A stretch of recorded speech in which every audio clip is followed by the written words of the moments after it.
U adolat kurashchisi, mafiyaga qarshi beayov kurashgan komissar Corrado Catanini o'ldirishga buyruq bergan. Sud hukmini hamma sabrsizlik bilan kutmoqda.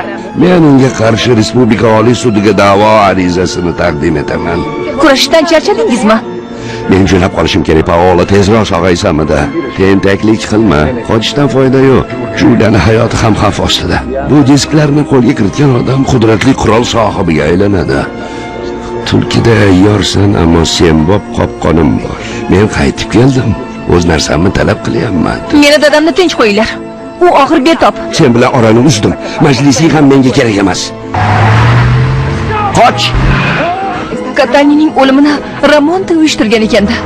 Girdob serialining yakuniy qismlari dushanba va seshanba soat 22:30 da. Albatta, yoshlarda.